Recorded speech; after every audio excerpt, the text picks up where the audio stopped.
ఆన్లైన్లో విచ్చలవిడిగా మెడిసిన్ అమ్మకాలపై నిరసనగా ఈ నెల 20న బంద్కు పిలుపునిచ్చింది Hyderabad chemist and druggist association. Prescription లేకుండా డిస్కౌంట్ పేరుతో కొన్ని కార్పొరేట్ కంపెనీలు ప్రజల ఆరోగ్యంతో చెలగాటం ఆడుతున్నాయని ఆరోపించారు అసోసియేషన్ సభ్యులు. హైదరాబాద్లోని బషీర్బాగ్ ప్రెస్ క్లబ్లో అసోసియేషన్ సభ్యులు భేటీ అయ్యారు.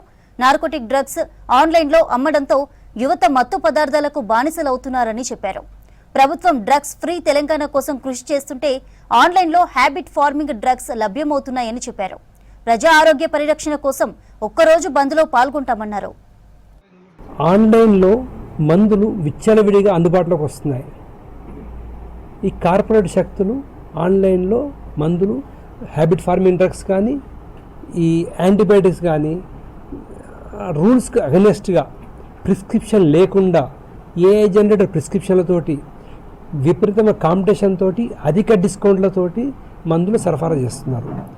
చట్టానికి లోబడి పనిచేస్తున్నటువంటి దేశంలో 12 లక్షల పైచిలుకున్న మెడికల్ షాపులను దీంట్లో యావరేజ్ ఒక్కొక్క షాప్లో 5 లెక్కేసుకున్న 1 కోటి కుటుంబాలు ఆధారపడ్డటువంటి ఈ మెడికల్ షాప్ల ఉన్నతిని కోల్పోయే పరిస్థితి వస్తున్నది.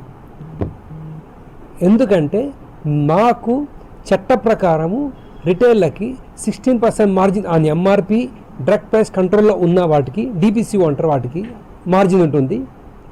రిమైనింగ్ వాటికి 20% మార్జిన్ ఉంటుంది. ముఖ్యంగా యువత ఎక్కడైతే మెడికల్ షాప్లో వాళ్లకు ఈ sedative drugs habit farming drugs అయితే ఉన్నాయో, నార్కోటిక్ డ్రగ్స్ ఉన్నాయో, ఇలాంటివన్నీ కూడా అంటే మత్తుకు అలవాటు పడడానికి ఏవైతే డ్రగ్స్ ఉన్నాయో వాటిని ఆన్లైన్లో తెప్పించుకొని యువత మత్తుకు బానిస అవుతుంది.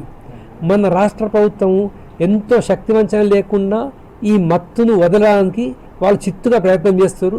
అయినా ఈ ఆన్లైన్ చేయడం వల్ల ఈ మత్తు చిత్తు అయిపోతుంది తప్పితే మత్తుగా తయారవుతుంది, చిత్తు కావట్లేదు.